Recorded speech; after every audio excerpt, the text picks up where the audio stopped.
So very shortly we should be back. First off, how's my mic levels sounding to people? That's what I want to know. Also, what's on screen right now is a little bit of like kind of warm up stuff I was doing earlier today. I'm going to be trying to use basically this to do some animation tests with this little simple like puppet. This is sort of related to the figured point stuff we did yesterday.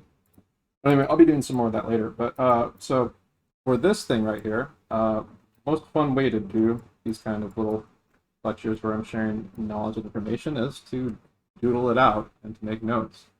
So we're going to be talking about PC building for artists today. Building for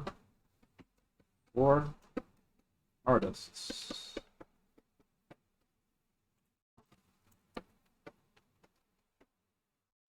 That's you. You.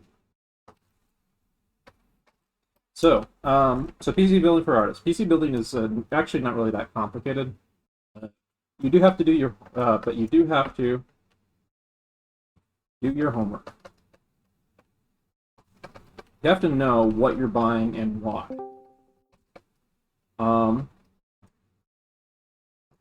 Doing your homework means checking out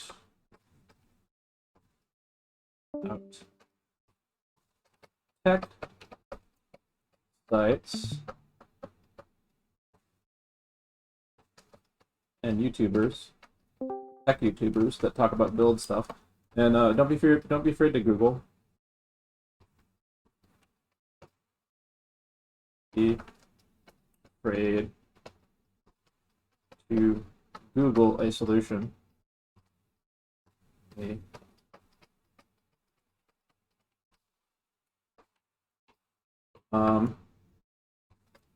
Ask for help on tech PC forums. So doing your home, and there's also Discord. Also Discords. There's there's PC tech Discords you can join that give a little bit of advice. I need to actually find some more because there's like some very specialized ones that are pretty in depth.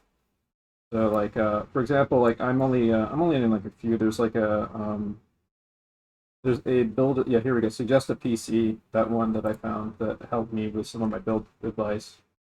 My last PC built. Linus Tech Tips, which is related to the Linus Tech YouTuber. This is this. There's a lot of shit posting here, so but there are people that are willing to give like genuine tech help and stuff here. The Newegg is of course a tech sales site, but they do offer like you can ask like tech questions and stuff in here. There's some experts here and like people that are pretty generous with their time, help you out. There's other sites. I'll get more into recommending some of these later, but there's like stuff like Build a PC on Reddit. That's this right here. Build a PC is really helpful for helping you in your homework. And at the end, towards the end of this, I'm going to be sharing like tech YouTubers I recommend checking out.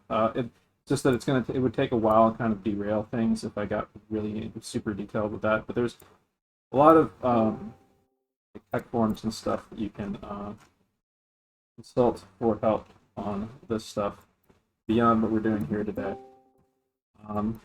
Fortunately, there's a tremendous amount of information out there that will help you out. But yeah, it's not scary. PC building's easy. Yeah, PC building is easier than ever now. PC building is easy these days. Be aware of small compatibility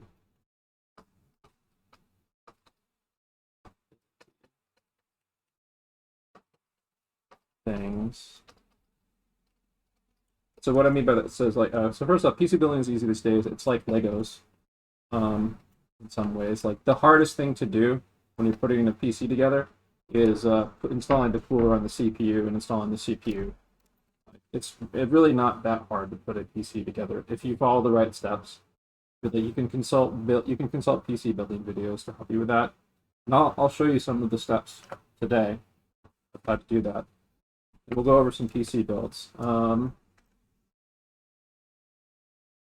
Oh, also I meant to add this: keep up to date, because there's new hardware being released all the time. It's a good idea to like make checking like your favorite tech YouTubers or your favorite tech sites to find out what's going on with like new hardware being released. What are the new benchmarks? What are the new how does it impact artists? And like because like what kind of stuff you might want to pick for your upgrades for your PC, or what build you want to put together for making a new PC will change all the time, depending on what new tech is out. But anyway, can do well on a smart budget.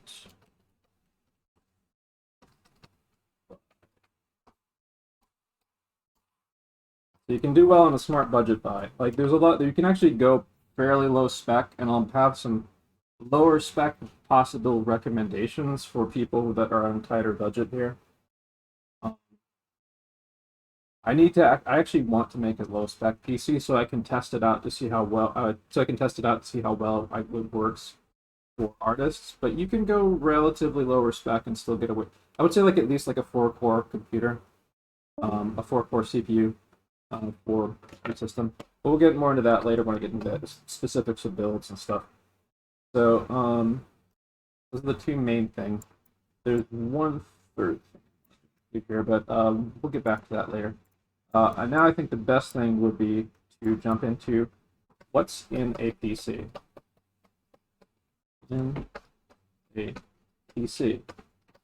Well, first off, the first thing you see when you see a PC is you see the case. Cases. Cases, of course, house like your motherboard and everything else. Cases are considerations to take into account when your case is airflow, because that'll ensure how well your system keeps itself cooled. Ease of access. Ease of access means, of course, like how easy it is to cable manage your PC, how easy inside your case that you picked, and like how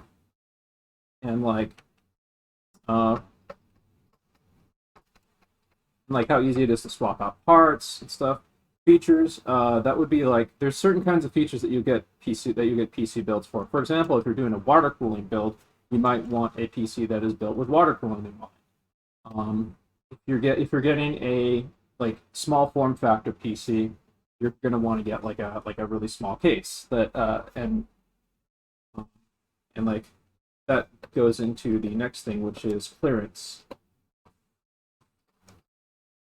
Clearance, by clearance, I mean like the size of parts and if they're compatible and will actually fit inside your PC case.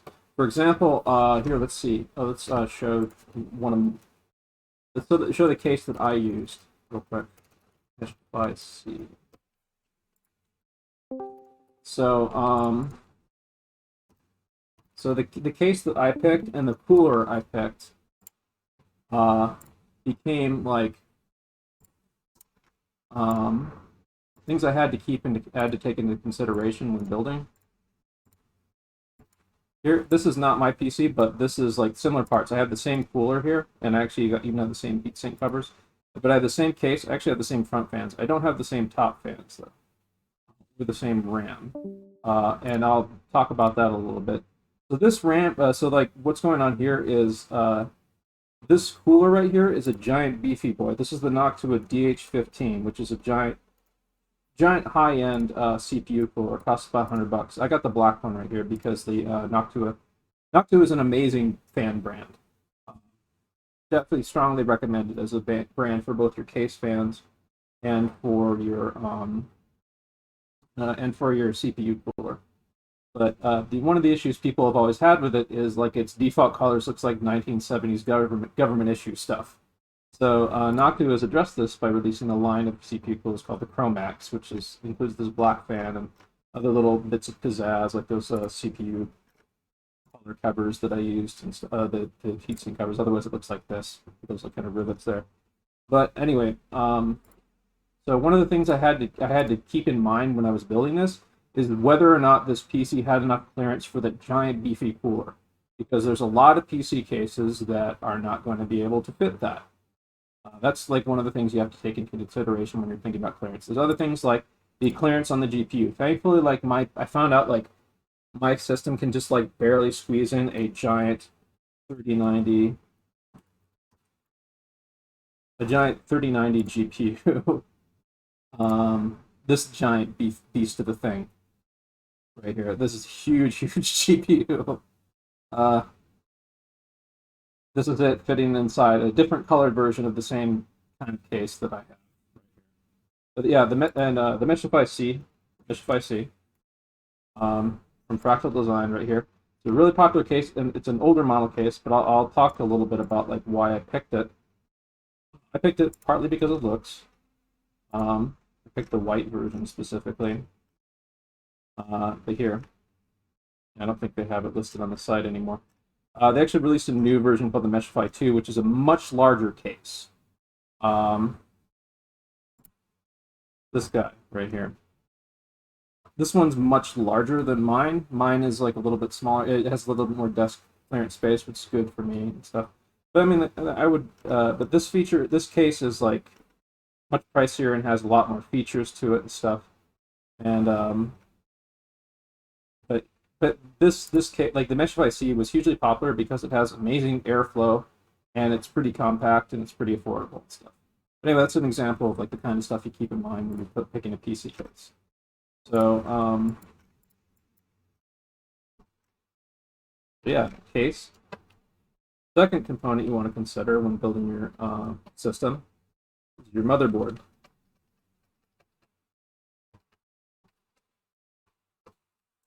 Your motherboard houses the basically like it interconnects all the guts of your system. Basically, there's usually like a CPU slot somewhere in the middle. There's your RAM slots over here, like that, and there's usually like power and like SATA drive stuff. There's also PCIe slots down here for like hooking up graphics card and like special cards and stuff. I'm going to check chat. I see people posting in chat, so I'm going to check chat for some of the tech questions people have. But there's also M.2 drives. We'll get into the differences between storage drives a little bit later. But yeah, motherboards. You have to know what type you get and you want. So I'll give an example of mine. So I've got an Asus TUF motherboard, X570.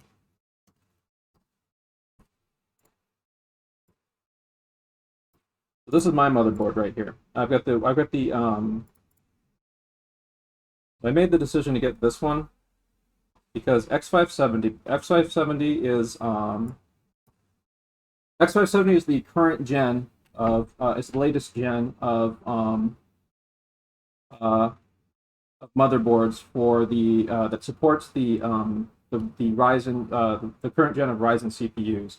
I've got a 3900X, which is the last gen's Ryzen CPU, but my board with a BIOS update now will be able to support the 5000 CPUs. And we'll get into talking a little bit more about those in a bit. But I got this board because this board, like look here, So X570 boards. The reason why X570 boards are a big deal is because they support 4th gen PCIe slots and 4th gen M.2 slots. What M.2 drives are your like storage drives and stuff. These little, they go into these little slots right here, just above the PCIe slot. But the PCIe slot like supports like really fast bandwidth and stuff. And but yeah, like if you're buying now, building a new PC now, you either want an X570 or you want a B550 motherboard, or B550, X570 or B550. The B550 is like slightly behind. Like it has PCI 4, but it also has some 3rd gen slots on it. X570 has just pretty much like all 4th gen. That means like higher speed drives and like and so on, and like it's a little bit more future and upgrade proofed than the B550. But anyway, so if you take a look at this, these like the X570, some of them get really expensive. Now the price difference between motherboards has to do with your ability to overclock them, and in little side features like often there's like very slightly better audio quality on a higher end board. The board will also overclock easier and cool easier and stuff. But most of us don't need that. Like, we're artists, we're generally not going to be overclocking like crazy or anything. Like, so this right here, the Asus Tough Gaming motherboard is a great option for artists. I would strongly recommend this board as the go-to board right now to get. Another reason to get it is another reason to get it over the non-Wi-Fi version, by the way, is you want to keep the PCIe slots open, because if you don't have built-in Wi-Fi on the motherboard, that's usually not a factor when you're like getting a gaming PC and stuff. You can just get a Wi-Fi adapter or Ethernet jack or something. But for artists, we might want to use one of the extra PCIe slots down here later to install an extra M.2 drive, to install more M.2 storage in our system.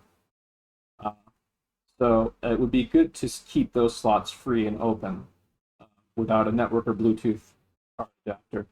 So it's a good. So like so I had this recommended to me for that reason. Because there's like a non-Wi-Fi version that's like $20 cheaper or something than this.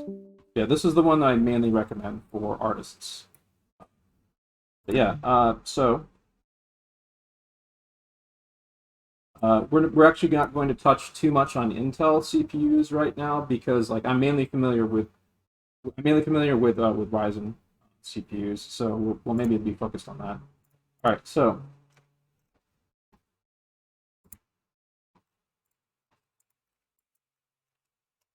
I'm gonna put a little X. So B550 or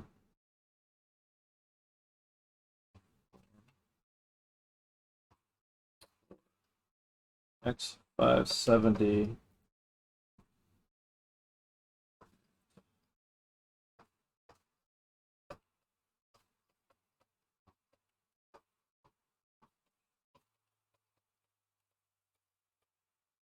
Anyway, as with every part you pick with your PC, do your homework on it.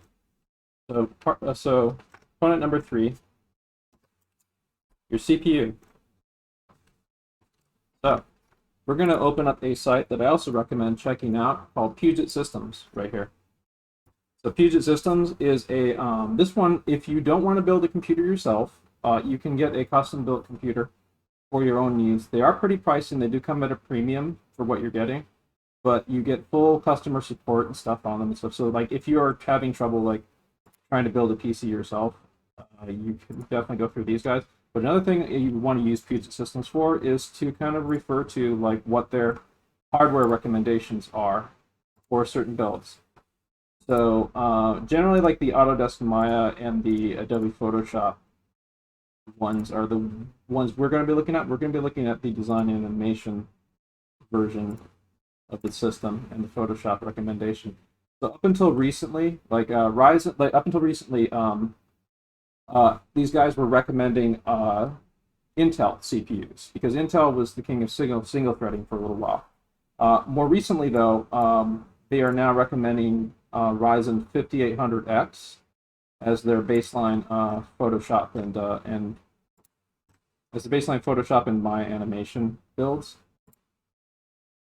And the reason why is pretty interesting. Check this out. This is their benchmarks on the different CPUs here. So you can see the 5900X actually scores very slightly lower in Photoshop than the less expensive 5800X. And the reason for that is that the base clock of the 5900X is very slightly lower than the base clock of the 5800X. Even though this thing is a 12-core and this one's an 8-core.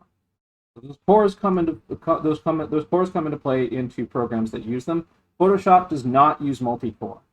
Adobe software does not use multi-core. You're not going to be using multi-cores in the system. It's going to be using the single threading of your processor. So that's why 5800X actually scores very slightly higher in Photoshop on these benchmarks. But so the 5900X, which by the way is really hard to get a hold of right now because it just came out. I would not recommend buying these from scalpers, but the 5800X is about $450 for that CPU. It's also totally fine to buy a generation back. Like I have a 3900X. You can get those for around like $420. You're fine with buying a generation back if you really need a system now and you don't want to deal with like trying to like compete with scalpers to get a system. But here we go.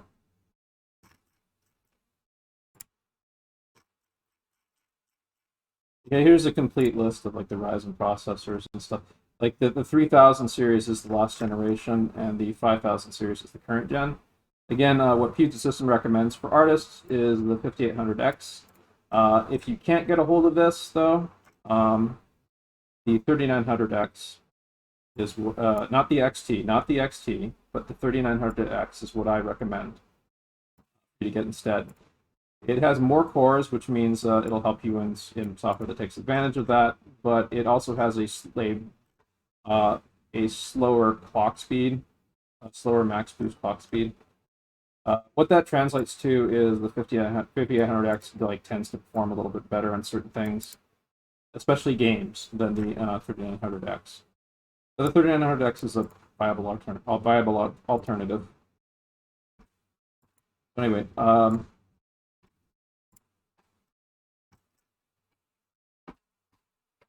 5800X or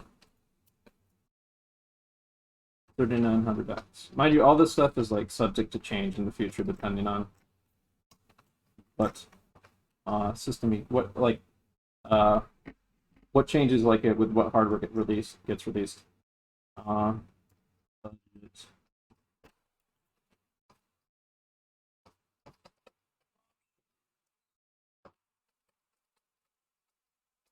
Include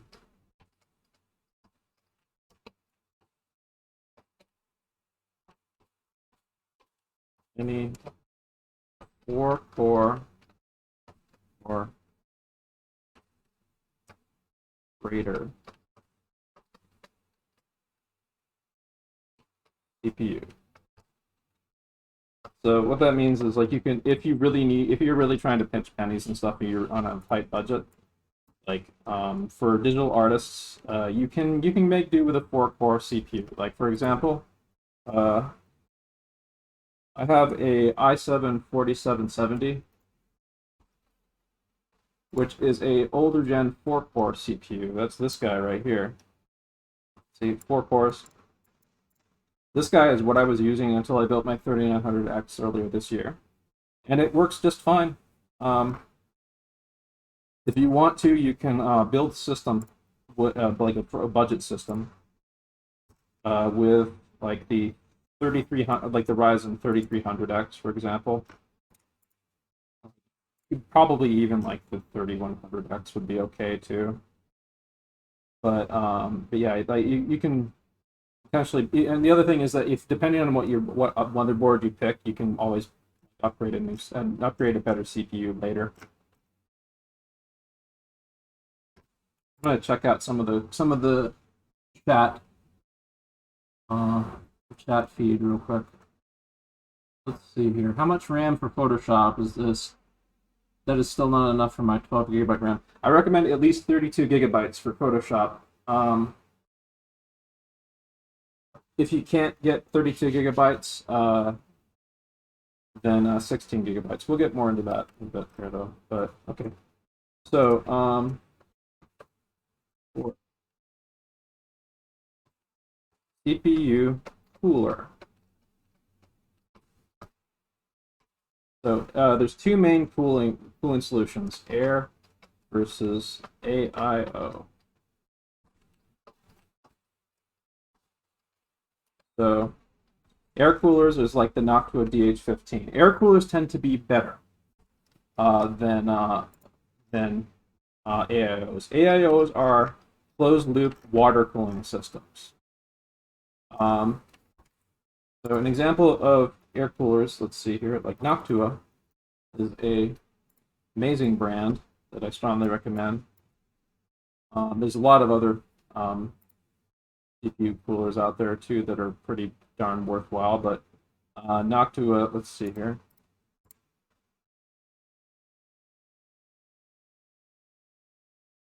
Like the Noctua DH15, this is a big beefy boy. This is one that I would recommend for the 3900X or the 5900X.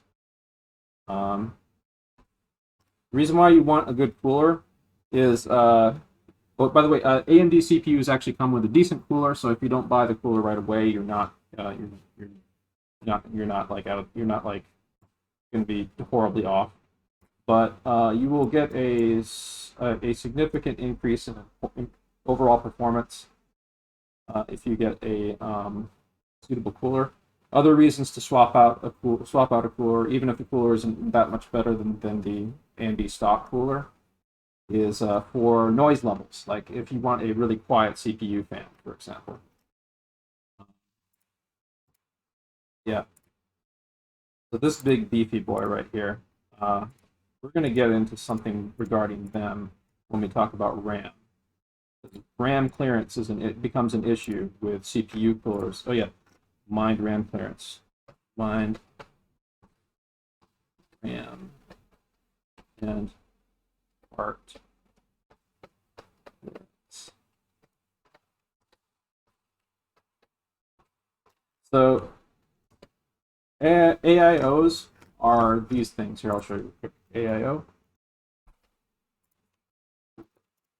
They're called AIOs because that means all in one. Which means they are closed loop water cooling that also has like an air cooling system to expel heat.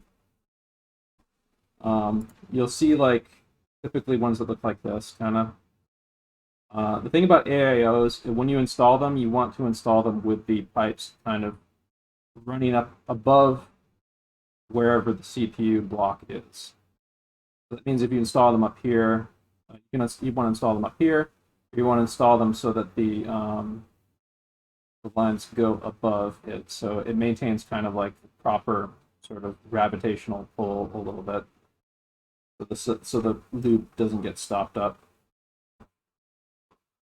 AIOs are not quite as good as like a Noctua DH15, but they can still be pretty damn good. And another reason to use them is also for aesthetics and also better ease of access to like if you need to do maintenance on the system, like compared to like the DH15.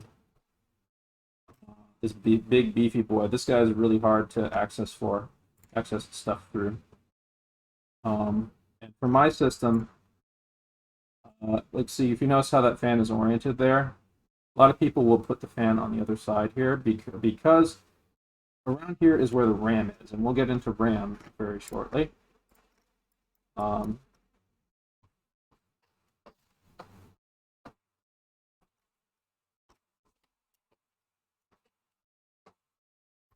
The RAM. So we're talking about a specific build right now because we're talking about like the current gen stuff. So this is playing with the recommendations that I have of the CPU that we're picking and the motherboard that we're picking. So currently the sweet spot is 3200 megahertz RAM in 2 times 16 gigabyte kit. That means 32 gigabyte of RAM. Give me a second here. I've got to plug in my headset because I'm losing power real quick. So the reason why you want this is, let's take a look at that ASUS Tough board real quick again. RAM slots. Let's see if I can find that. So when you're running your motherboards, all right, here we go. I got a good screenshot of this that we can take a good look at. So you see these slots right here that are kind of color coded for those are the RAM slots right here. The reason why they're color coded is so it's a little bit easier on this particular board to tell which ones are the dual, which ones are running dual channel together. On this motherboard, this slot and this slot you want to populate with 2 RAM sticks to run in dual channel. Now, what dual channel is this a mode for your RAM when you have two specific slots populated that gets better overall performance than if it wasn't running in that, if you have like all 4 of the slots populated. The reason why you want that is because it'll give you very slightly like will increase like overall program and also gaming performance for that matter. That is also the reason why you want to when you're getting 32 gigabytes of RAM for your system, you want 2 16 gigabyte sticks, each one populating these 2 RAM slots here.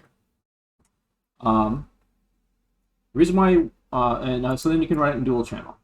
So I'll talk a little bit more about why you want 32 gigabytes and why you want 3200 megahertz of RAM.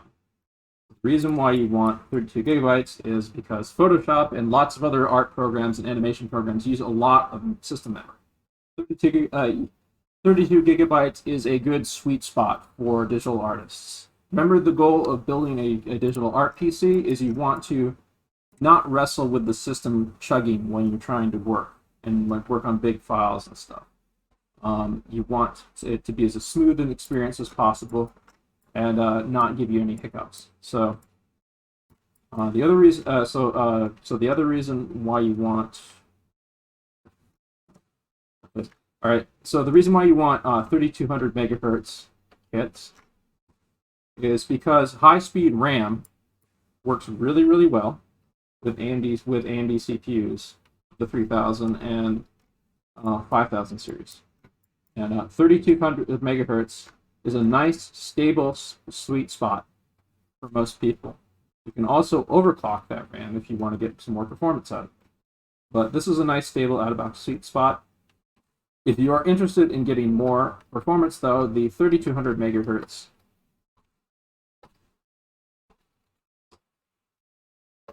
kit potentially could be less stable than the 3200 megahertz speed RAM, but generally you will get slightly better performance than, especially like in games and stuff, than the 3200 megahertz. In my case, in my system, I went with 3600 megahertz because I wanted to like gain about like 10 or 15 FPS in the games I play. Another thing about RAM, when you're installing it on a, this is a very, very important note. Everyone should pay attention to what I'm about to say here. So RAM, when you install it on a motherboard, on an AMD system, it is initially not going to be running on, it's initially not going to be running at its full speed. In order to address that, I gotta look up the terminology for it again real quick. There is going to be a setting in your motherboard. It differs from motherboard. The name for it differs from certain motherboard to motherboard, but there's going to be a setting in your. So check your motherboard manual there's a setting that you enable that like automatically will like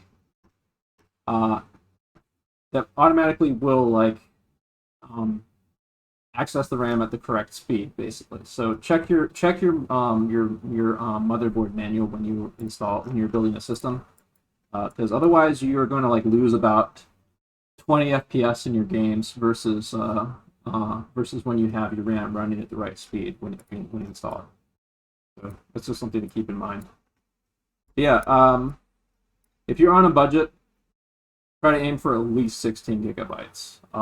You preferably want to buy a kit with two 16 gigabyte sticks, because that means they are both certified to work together. And also mind clearance.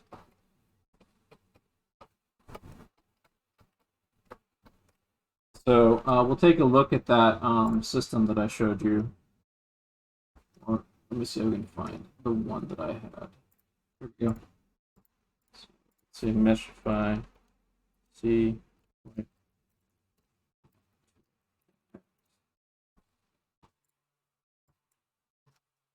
All right, so here, take a look at this guy right here. So you see this configuration. This is the same case I have and the same CPU cooler I have with the same fan configuration right here, with this fan attached right here to the heatsink, that fan attached right here to the heatsink. You see, if you notice back here, the back behind there is where the RAM slots are. So on a lot of really like flashy, pretty PC builds, let's see, like MZXT PC build, for example. MZXT likes to have a lot of AIO coolers like this and stuff. Like you see those RAM slots like perfectly wide open right there. They're usually really flashy with RGBs and stuff like that. But I don't have that on my system. Like I did not pick RGB RAM, so you can't really see it through there.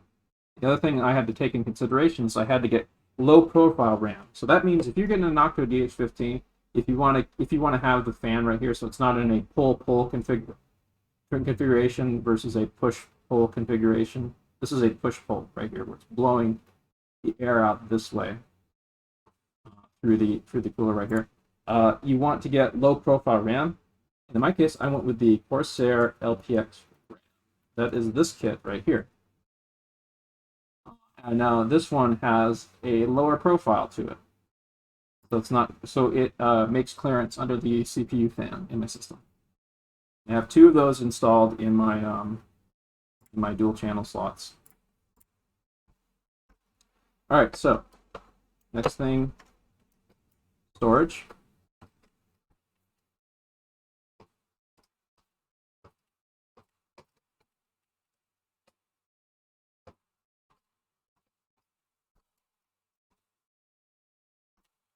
So storage,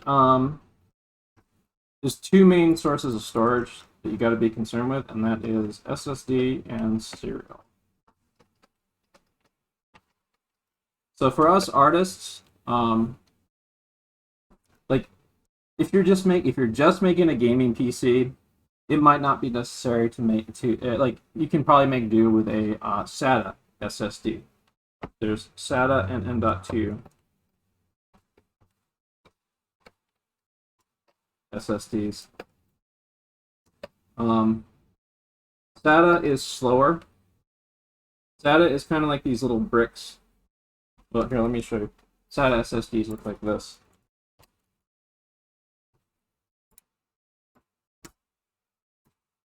They look like this thing. They look like kind of like a wafer. Right here. And then an M.2 drive is these guys right here. M.2 drives are installed directly on the motherboard, whereas these guys, let's see, whereas these guys you put them in drive bays, or you like fasten them to certain areas inside the PC case and stuff. They're a bit bulkier and they're slower than, generally speaking, than the M.2 drives. So the M.2 drives,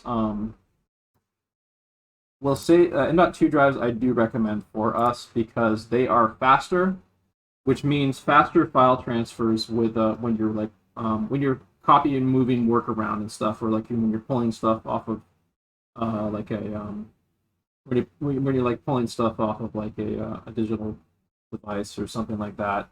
Like it's going to save you a lot of time in your workflow.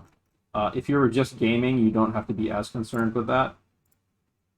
But generally speaking, if artists are using SSDs, they will populate like usually there's like 1 or 2, sometimes 3 M.2 slots on your motherboard, and I would recommend aiming for 3rd gen 1 terabyte NVMe. Western Digital Black.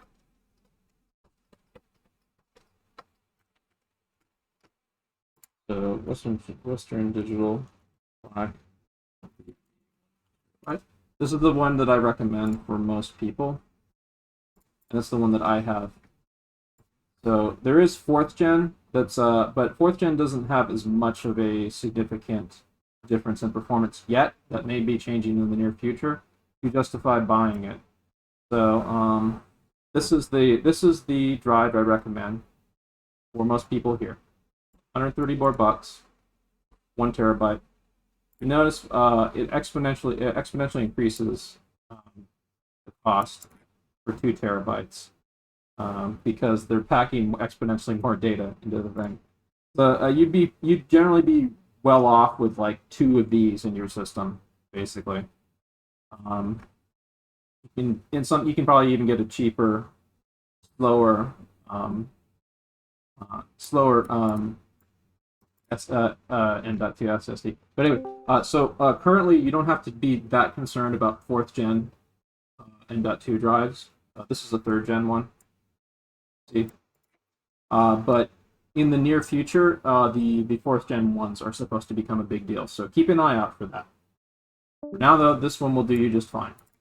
And if you are on a budget, you can also like drop down in price. You'll get the same performance. You'll get just a lot of data. This is one of those things, though, that like if I would recommend at least 1 terabyte to start with, because you're going to be hitting the wall of how many programs you have like installed in your system, and like how many and how much space you have for like desktop art software or other things like that. So in addition to this, I would recommend a bulk serial storage drive. So serials drives are for bulk storage and backup.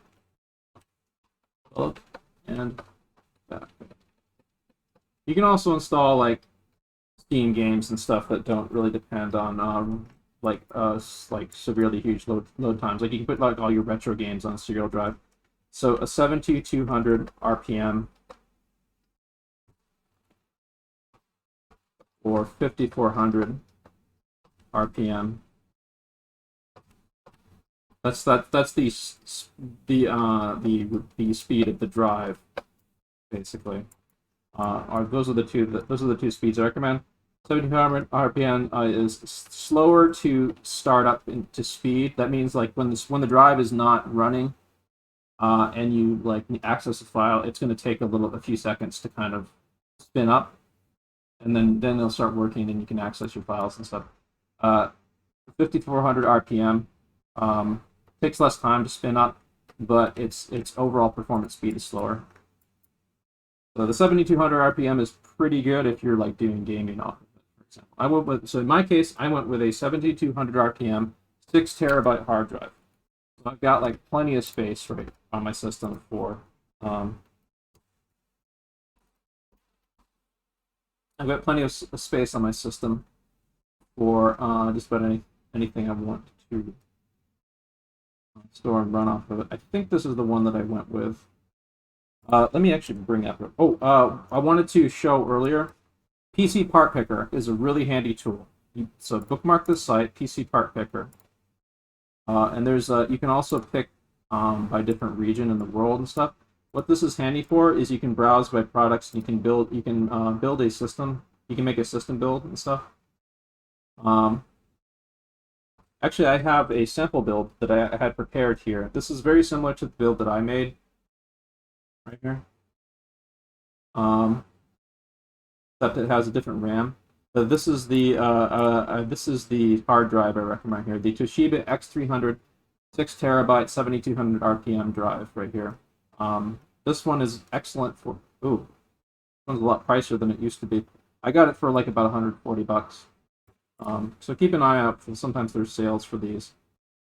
But yeah, but 5400 RPM, similar like spec or whatever would be fine too. And as you can see, I went with the Western Digital hard drive right here. This is not the brand that I got. Right here. I'm gonna link this in chat so you guys can have this as a parts list to reference. So I'm gonna link that in Twitch and I'm gonna link that in Discord.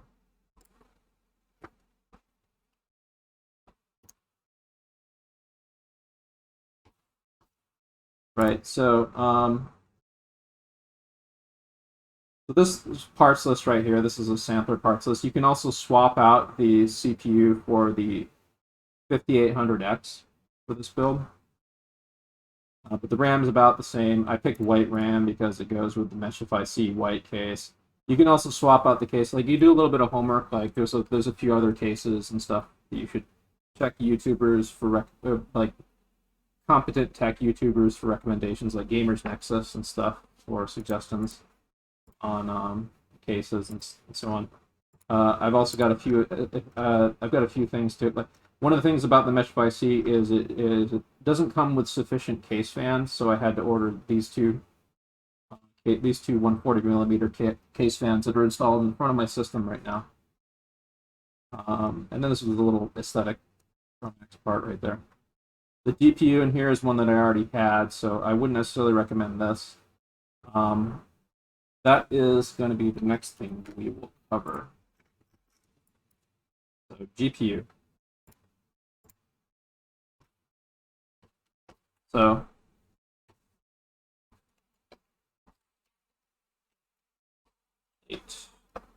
GPU.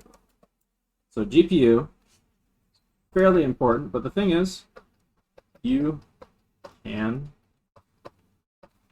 go fairly low spec if you are not a 3D artist. So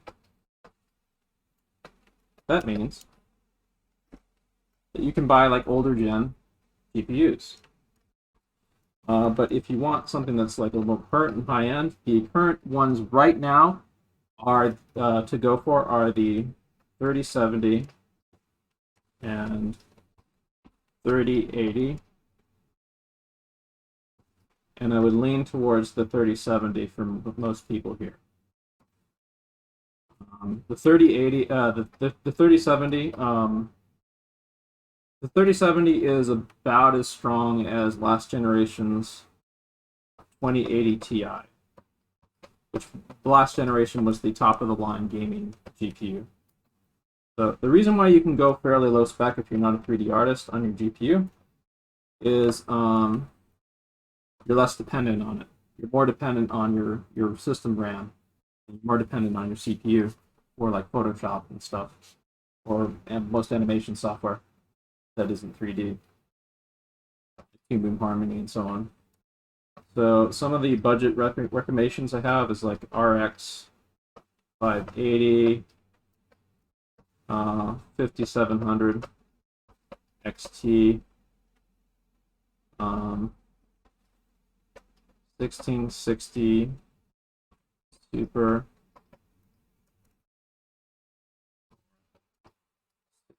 60. You can even get like a 1650. You can get any kind of like older gen thing. Get something if you like are on a really tight budget for it. Get something cheap. But if you are going to be doing like some fairly higher end, very 3D oriented stuff, there's some things you should know about these GPUs here. One is if you're working in Blender, they have a denoising, an AI-based denoising thing. Blender.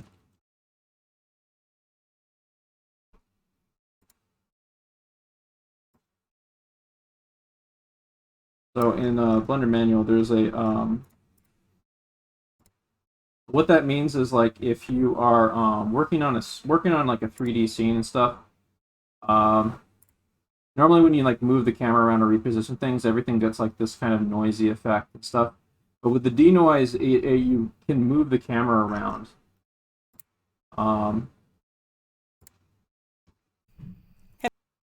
You can move the camera around in the scene, and it uses AI to kind of simulate how the thing would look without fully rendering it for the camera view. So that makes it a lot easier for like quicker workflows for people that work in Blender.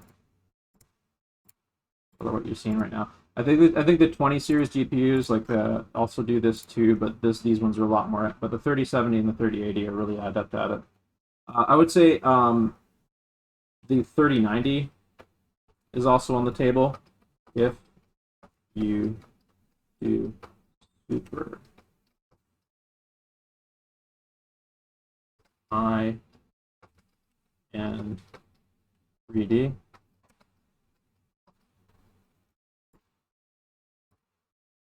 Yeah. All this is okay. Google, stop. Subject to change because AMD in the next I think what day is it? It's the 16th. I think on the 18th, AMD is releasing the 6000 series GPUs. And the 6000 series GPUs, these puppies here. Whoops.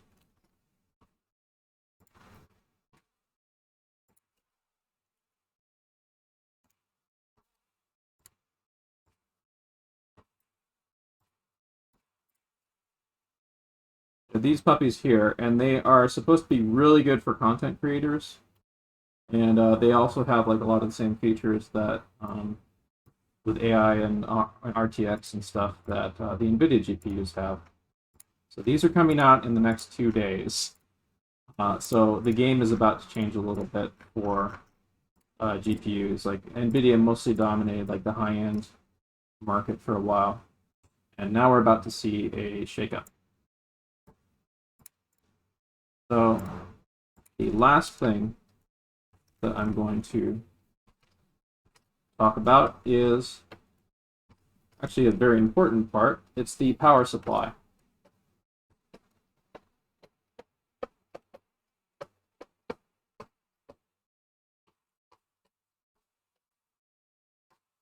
Know what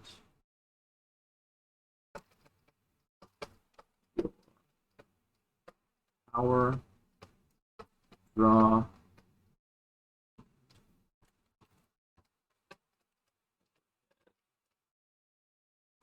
is. So power supplies is, well, of course, it's what powers your system. It's what hooks up to your motherboard and hooks up to your components, like your GPU and so on, and powers the system fans and everything. So for the build that I've shown you guys, generally speaking, 750 watt, 850 watt gold is what you're going to be looking for. Modular. The difference between modular and like semi-modular is modular means that the power supply only draws as much power into it as the stuff that's hooked up to it. A non-modular system will draw like a fixed amount of power and output a fixed amount of power. So then that basically means your system will only draw the power that it needs depending on what components are hooked up to it.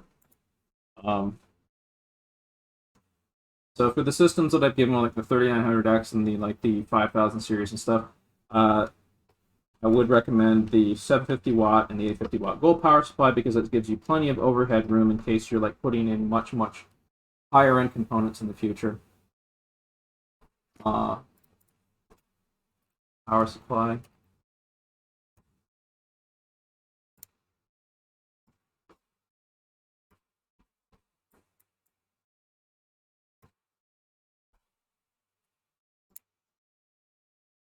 Like these are some examples right here. These are the 850 watt Corsair, 850 watt.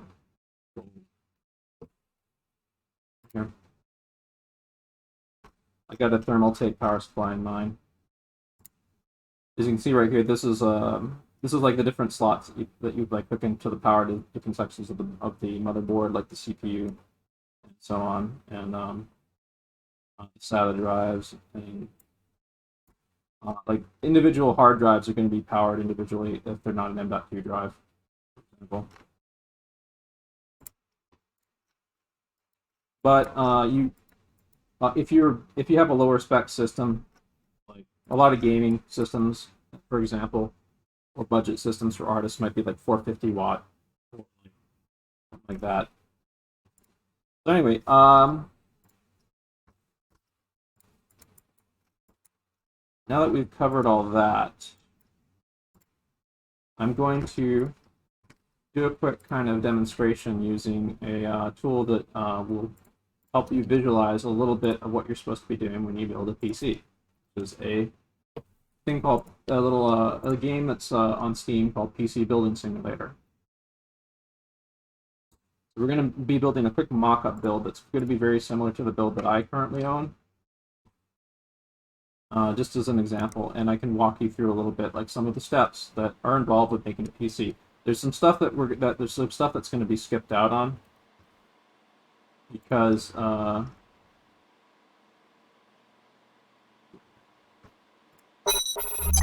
switch over here.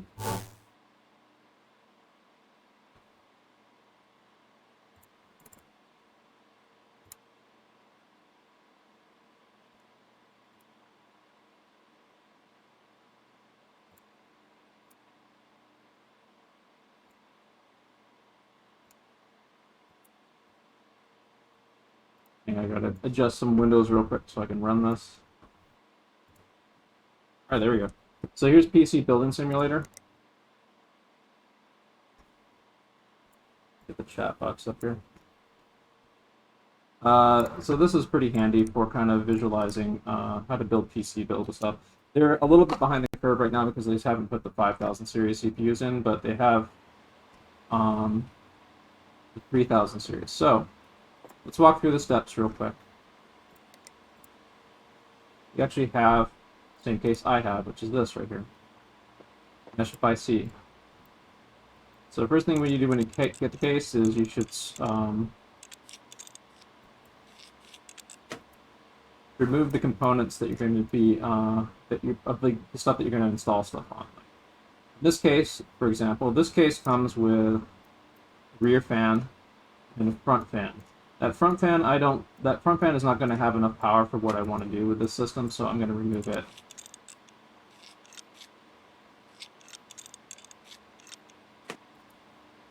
All right. So I'm going to remove this back plate here.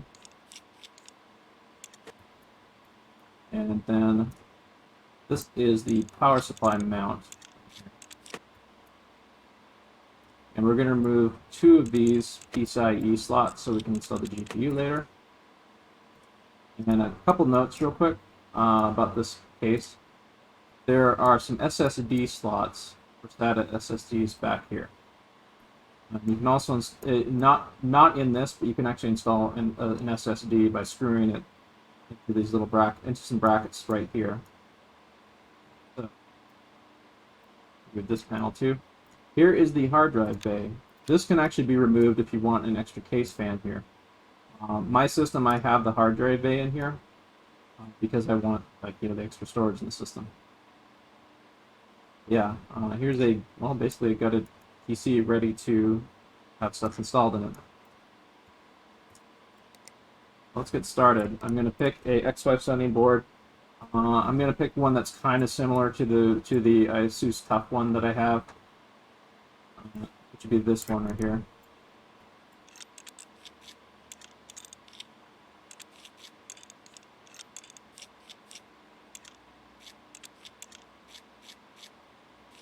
So what I'm doing right now, this is something when you're installing a motherboard, you install standoffs in the case first before you put the motherboard in. depending on the type of motherboard you have, you'll be installing them in different spots. Be sure to check your motherboard manual. And so now that I've put those in, I'm installing the screws. Motherboard. By the way, because of how this thing works, because of how PC Building Simulator works, I wouldn't recommend installing the CPU after you installed your. I wouldn't recommend installing the CPU after you've installed your motherboard. I would recommend installing the CPU, and in some cases the cooler and the RAM, and the M.2 before you install the other stuff. In fact, let's do that. Let's pretend I have this outside the case. So I'm going to open this little M.2 slot on this board, and I'm going to install a NVMe. I'm going to install a Kingston 1 terabyte NVMe in there.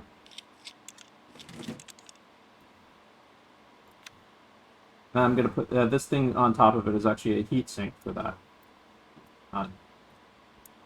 So now I got that. I'm going to install the CPU. So I'm going to install the same kind of CPU I have in the system, which is the Ryzen 3900X. So a thing to note, if you notice, the CPU on the Ryzen boards and the AM4 boards is sideways. When you're installing your CPU, be sure to check the manual for lining up the corner for how you're supposed to install the CPU. And in most cases, the Ryzen CPU is going to be installed like this, where you'll be seeing the text on the CPU tilted that way. Yeah. So once we've done that, close the CPU handle arm, and then add a little bit of thermal paste, which is normally something you do just before you install the CPU cooler, but I'm going to do it preemptively.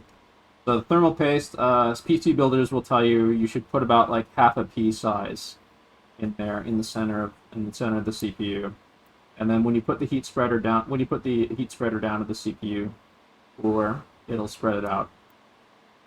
All right, so remember what I said earlier about RAM. So we got 2 RAM slots that I've just opened up. I'm going to install 2 sticks of 3200 megahertz RAM. I don't think I can find low profile RAM in here, but I'm going to install some non-RGB RAM that's kind of similar-ish. But I'm going to install 2 sticks. Let's see, like the Ripjaws. Ripjaws has actually got pretty good reputation.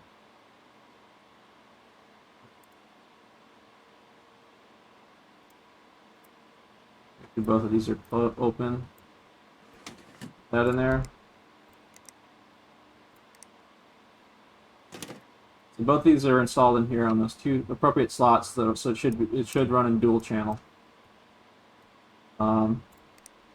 Now I'm going to install a cooler, and this is DocRock Pro 4 is in a similar class as the DH15. It is the Be Quiet DocRock Pro 4 is a viable alternative to the Noctua DH15, which I have. I'm going to be installing this big beefy boy in here. You can see that thing's gigantic. That's about as big, proportionally, the system that the DH15 is. So the GPU, we don't have any of the 30 series, so I'm going to install a 2060.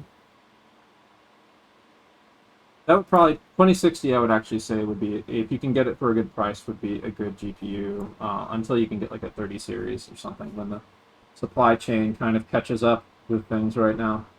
But the 2060 is a pretty reasonable GPU for digital artists. I'm gonna maybe just put the Founders Edition in. Let's not make anything fancy.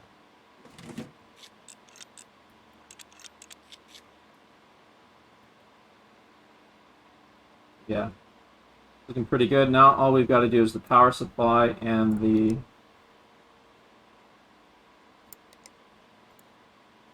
So for this particular build, I'm going to go with 850 watt. There's no gold power supplies here, so I'm just going to kind of make do.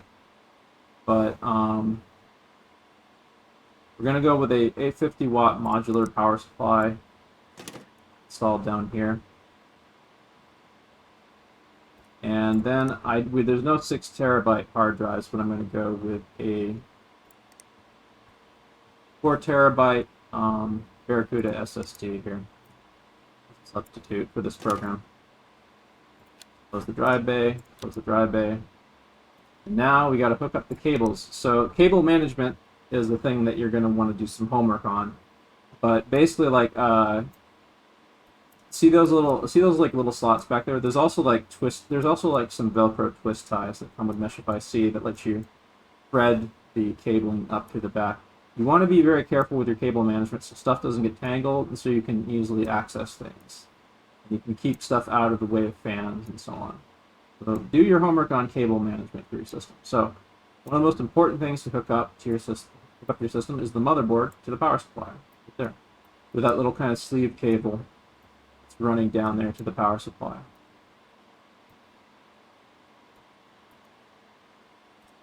I'm going to hook up the GPU. This is the CPU right here, I believe. Yeah. The power, that'll supply power to the CPU. This is going to be hooking up to the CPU fan controller. And this is a chassis fan that's going to be going into a chassis fan pin there. This is the SATA drive that connects the data from your serial hard drive to these little headers right here. Access the drive in your system, and then you have to hook up the power of the drive to your system. So, and the last thing I'm going to be hooking up is the case I/O button. So power the power switch and the little USB cables and stuff there. Great, everything's hooked up. It was a lot easier without having to do cable management myself. Handled by the system. And so the next thing we're going to do is we're going to install. I should have done this sooner. I forgot to add in the case fans I'm going to be adding. I'm going to add in maybe like 2 Be Quiet 140mm fans right here. Should be enough for this.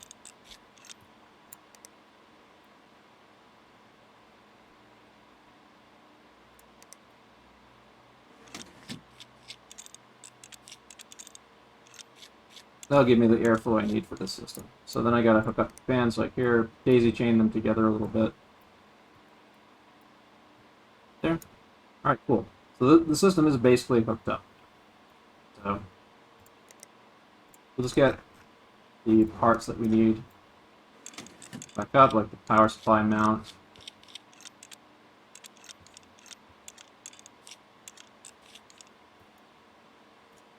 The backside panel.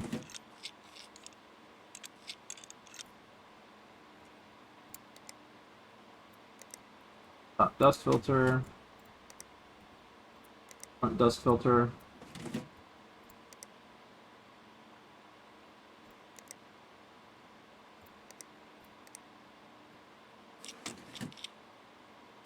Side panel. I'm going to put a USB drive in here. When you're setting up a new system, you usually are going to use a USB drive to like install Windows. You'll have a fresh installation of Windows on it. I'm going to put that in there, and I'm going to hook up the USB for the mouse and keyboard and blah blah blah and power and stuff, and then we're going to power up the system for the first time. Of course, there's a lot of other steps that you'd be going through when you're setting up your system. In addition to installing things, you're going to probably update motherboard BIOS. You're going to probably also do some tweaks like that thing I mentioned with RAM earlier. But we get to skip all this, and then we get to boot up the system.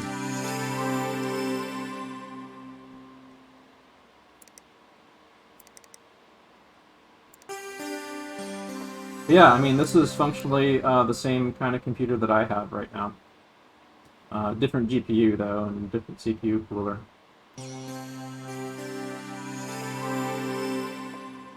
But yeah, since we've covered most everything today in this kind of introductory class session, I'll go over maybe a couple other things real quick. For example, right here, this is a little sample I made of like a mini ITX build, I believe. The mini ITX is a much smaller motherboard, much smaller class of motherboard that is made for smaller form factor PCs like this. In this case, this particular case is a Leon Lee case that's built with a handle in it. It's meant to be very portable. This is something that I would recommend as an alternative to laptops for artists. If you want a full power desktop PC for like taking a desktop powered PC for travel on the go. And yeah, this is an aesthetic build I made for fun. Anyway, so yeah, well, that was that from that. We'll switch back to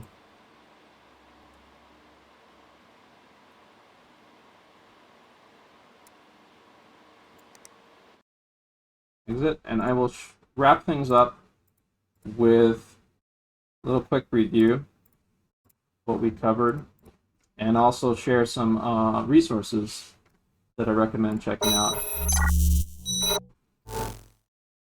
All right, so remember, when building a PC, you should do your homework, check out tech sites and YouTubers, don't be afraid to Google a solution, ask for help on tech and PC forums, and try to keep up to date. It's not scary. PC building is easy these days. Be aware of small compatibility things. You can do well in a smart budget buy.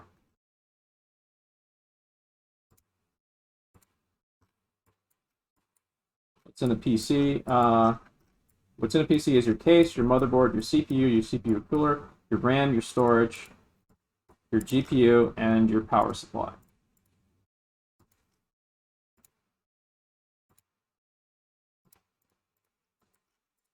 And things to be aware of for your case: airflow, ease of access, your case features, and the clearance for different parts you install in it. Motherboard, know what type you get and why.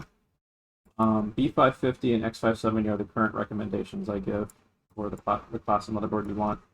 For CPU, the current recommendations I get are the 5800X and the 3900X for most artists. Budget options include any 4-core or greater CPU. CPU cooler, Air versus AIO. I recommend the Noctua DH15 as an air cooler of choice for the CPU. For the CPU cooler I recommend, but do be aware you have to mind the clearance of the RAM. Use LPX Corsair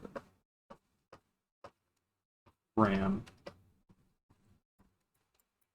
For RAM, the sweet spot you want is 32 gigabytes, two 16 gigabyte kit run in dual channel.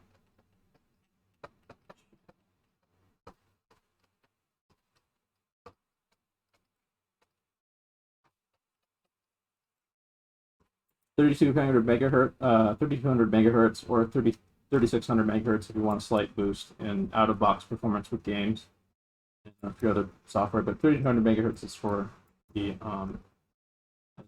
sweet spot for stability. Mind the clearance of your RAM, like I mentioned with the Noctua DH15. Storage SSDs. You generally want to favor M.2s over SATA drives, but SATA drives can be used as secondary quick storage drives. Third gen for now, and the Western Digital Black third gen is the one that I recommend. 1 terabyte, at least for an M.2 drive. The serial hard drive. Those are for bulk and backup storage, and you have a little bit more discretion on what you can pick with those. 7200 RPM versus the 5400 RPM. Those are generally the speeds you want to go for.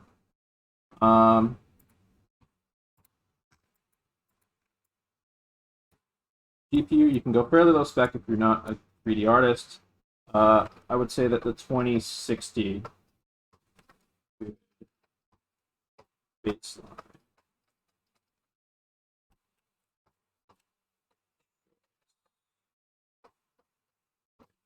price versus performance and stuff. And also that gives you like a better kind of like, it gives the 2060, the RTX 2060 gives like pretty good price performance ratio. It's around, I think, 350, $400 or something. And it'll do you very nicely for covering most of your bases for digital art and even like some reasonable 3D stuff. The 3070 and the 3080 and even the 3090 are the ones you should be looking at, though. The 3080 one, the 3090 I would only recommend if you do super high-end 3D. Budget options include stuff like the RX 580, the 5700 XT, 1660 Super, 1660, or 1650.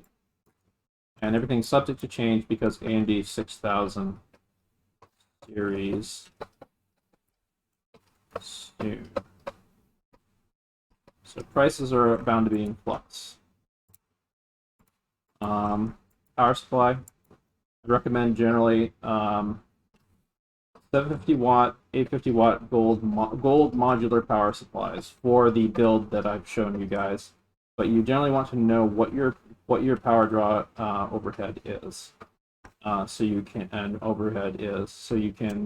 leave a little room for potential upgrades and have all your bases covered in your system, so you don't ever like draw more power than your system can handle. Yeah, I mean that covers most everything. I'll do a quick shout out to some YouTubers I recommend. Gamers Nexus is a really good one. It's a really good one for like tons of like PC hardware reviews. They keep up to date on like current system stuff. They do teardowns and benchmarks and so on. They're really, really good. Linus Tech Tips, also a good one. They do some clickbaity-ish videos too, but they do a lot of good PC build stuff, and they sometimes will do like knowledge and information videos that are really helpful for understanding certain things. I definitely recommend them. Daisy 2 cents. 2 cents. Daisy 2 cents. Here it is. Daisy 2 cents. He's a weird username, but he's an excellent tech YouTuber, and he has a lot of information you can learn from for like certain system builds and stuff. There is also, let's see, Bitwit. Bitwit I also recommend.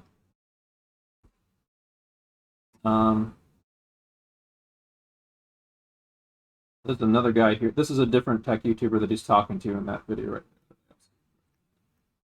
I have to remember what his name is though. But that guy I also recommend here. Let's see.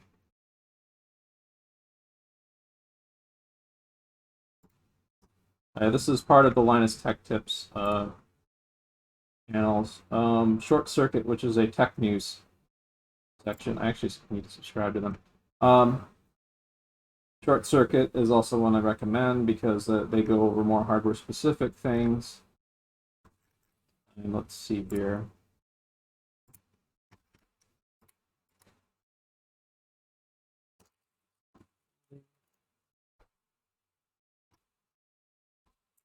And also another good thing is if you're trying to like get a step-by-step instructional video on how to actually build a PC,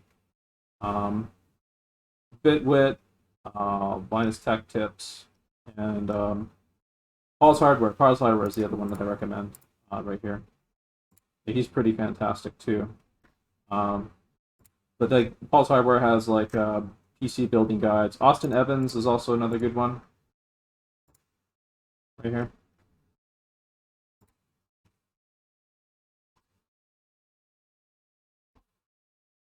Yeah, these are all like fantastic resources to draw from, and there's more ones. that I'm slowly becoming aware of lately. But those are like some of the main ones I go to for a lot of PC hardware knowledge. Yeah, I hope that's enough to get everyone started. I did not go over art tablet stuff today. Um, there is also one more thing. My buddies, friends of the Discord, uh,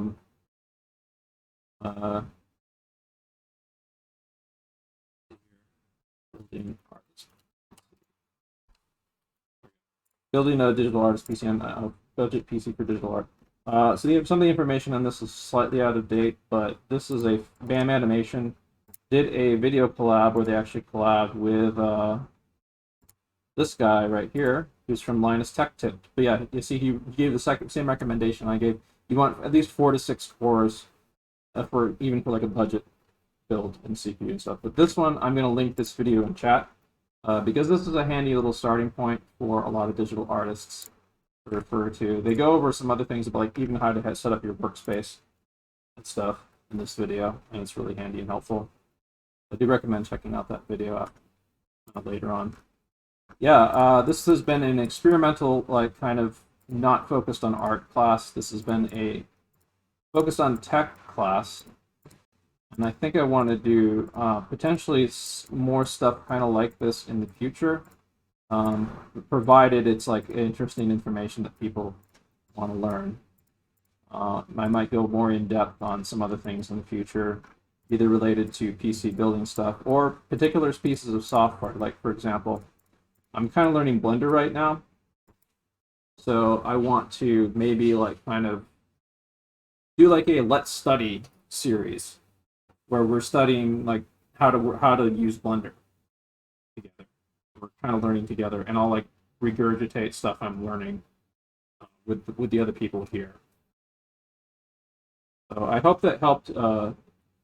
I hope that helped the people that stuck around to the very end of this session, going through the stuff today. Today was an experimental stream. I'd be interested in hearing people's feedback on what they thought of it. This actually went quite a bit longer than I thought it would. But I wanted to give this a shot, and I also wanted to like see how my energy level would be like streaming at this point in the day also stuff. So yeah, I'm going to give everyone the congratulations for sticking around here at the end. But what you're seeing on screen right now, this is something I'm going to be developing a little bit more in the near future for some of the animation stuff I want to do. These really simple gestural figure characters. I'll give a quick little art demo before I sign out here real quick.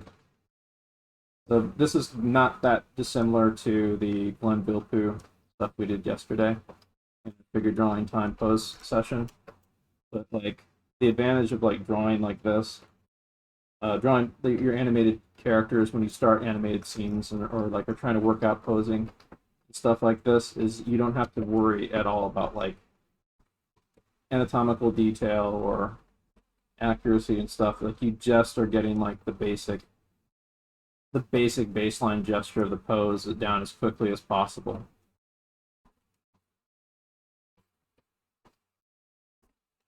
And you can change it really, really easily. It's like a animator shorthand for working out poses for animated scenes or storyboards or whatever. Like making it an anatomical cool drawing can come later, as long as you get like the posing and the attitude right. And, like this very, very simple, very,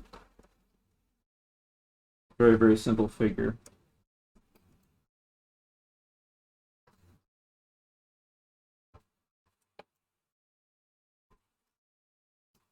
You're going to be seeing more of this guy in the near future.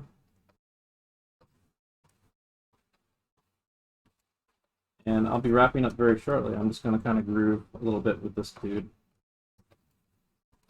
So I'm thinking of doing another time pose figure session, probably tomorrow. But we'll see. I'll announce in advance, at least a couple hours in advance, before I do a class, for sure. But I generally am going to try to, when I like have a, when I'm like really certain if I'm going to do a class on a certain day and a certain time, I'll try to announce like at least a day in advance. But if I'm uncertain, then I'll just like stay posted to the Discord schedule. I will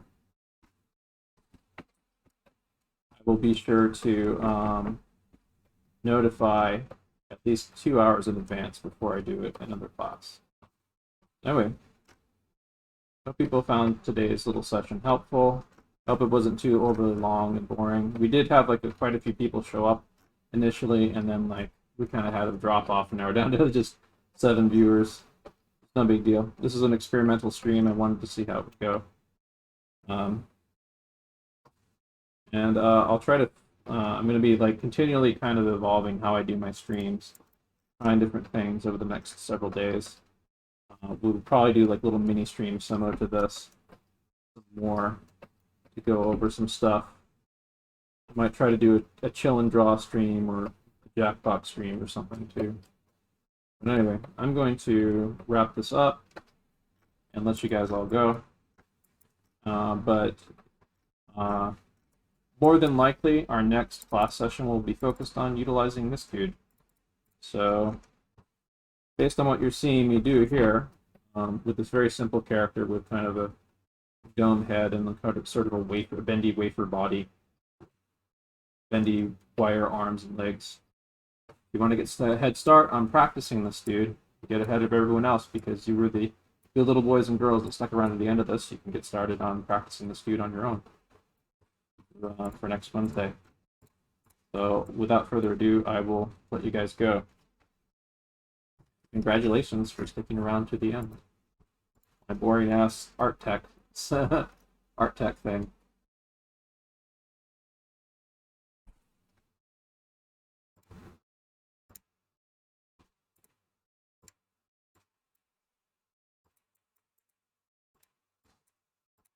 Hang on.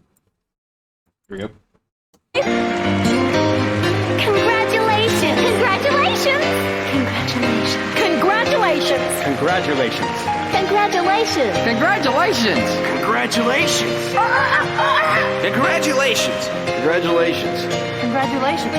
Congratulations! Congratulations! Thank you all.